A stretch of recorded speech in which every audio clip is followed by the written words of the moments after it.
Buenas noches, profesor y compañeros. Somos el grupo Fabla Salvaje. El día de hoy vamos a presentarles una novela teatral audiolibro. Fabla Salvaje fue escrita por el peruano César Vallejo, publicada en 1923.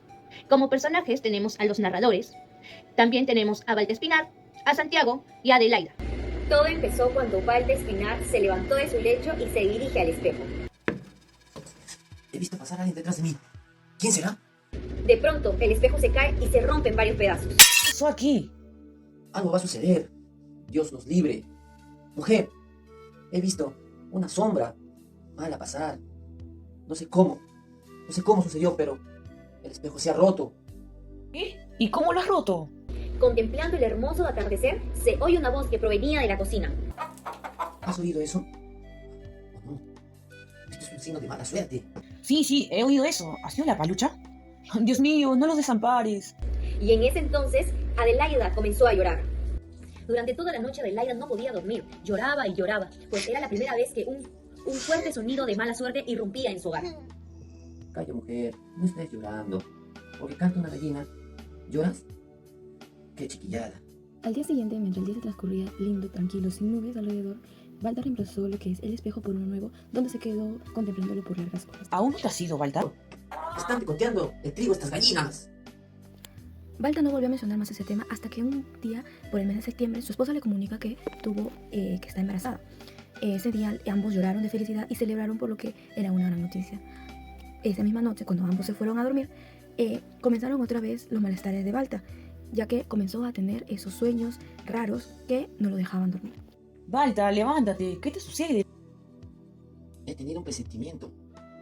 A Balta le comenzó a dar un escalofrío tremendo que lo llevó a un abrumador pensamiento. Él, al levantarse, se sentía muy cansado, se dirigió a la chacra y es ahí donde él se sentía que estaba acompañado de extrañas presencias que lo atormentaban, y que sentía que siempre estaba alguien detrás de él observándolo. Todo esto él lo viene sintiendo desde que pudo percibir una extraña presencia en una fuente donde no le pudo comentar a su esposa lo sucedido. Al día siguiente, al despertar, ambos, Adelaida comenzó a sentir a su esposo muy extraño. Lo veía que no era el mismo de antes. Lo sentía de una manera muy distante. Aquí la tragedia comenzó. Te noto extraño, Balta.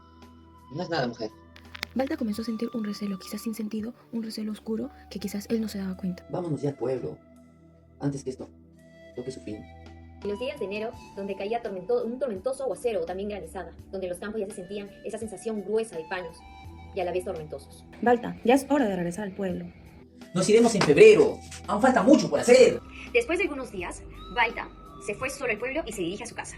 Al llegar a la casa, se dirige a su dormitorio y escucha grandes pasos. Salió asustado con una extraña casualidad de traer el espejo en sus manos.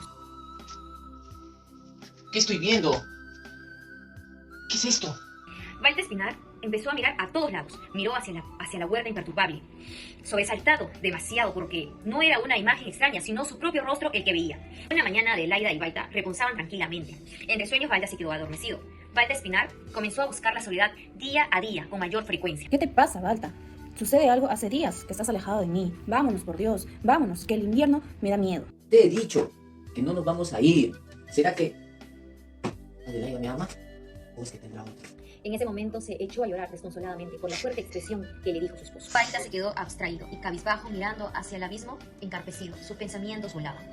El silencio de la mañana era absoluta. El aire empezaba a agitar con violencia y quiso levantarle el sombrero que tenía Balta y de nuevo se puso a pensar. Mi mujer es bella y dulce. ¿Por qué estaré pensando así de mi mujer? Balta volvió a mirar el acantilado y la cordillera y de nuevo le transformó el pensamiento. Balta empezó a sentir en el aire una presencia material y oculta de una persona que le acechaba, viendo y oyendo en aquel instante. El viento volvió a soplar en ese instante y comenzó a llover. Tal vez Adelaida estará jugando conmigo.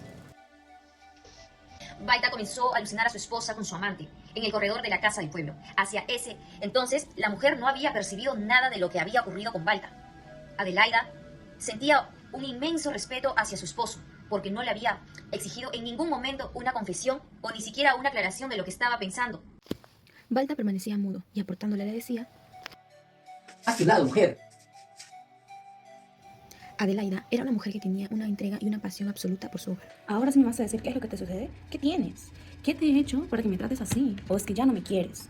Ay, Dios mío, ¿qué tendrá este hombre? ¿Por qué me botará así? El dolor se amoldaba hacia ella. En ese entonces, acercándose el pequeño Santiago a la puerta, le dijo: ¿Por qué estás llorando, madre? ¿Tu corazón está triste? Santiago iba observando el extraño comportamiento que veía en su hermana, pero como tenía 8 años, no había mucho que él podía hacer, así que se echó a llorar. Él veía tal comportamiento que le decía a su hermana con señas, escápate, escápate, para que ella pudiera vivir mejor. Pero Adelaida no le hacía caso a su hermanito. Entonces, Santiago fue creciendo con mucha rabia. No, me han dejado. ¡Adelaida! ¡Adelaida! Una noche Balta, agobiado por sus celos, le dijo a Adelaida. Tú estás muerta para mí.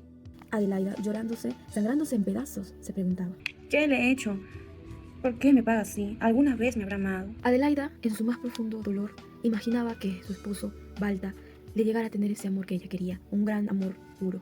Sin embargo, Adelaida se acercaba hacia él, se arrodilló ante su marido y empezó a sollozar con una desgarradora lástima de amor. Déjame, déjame.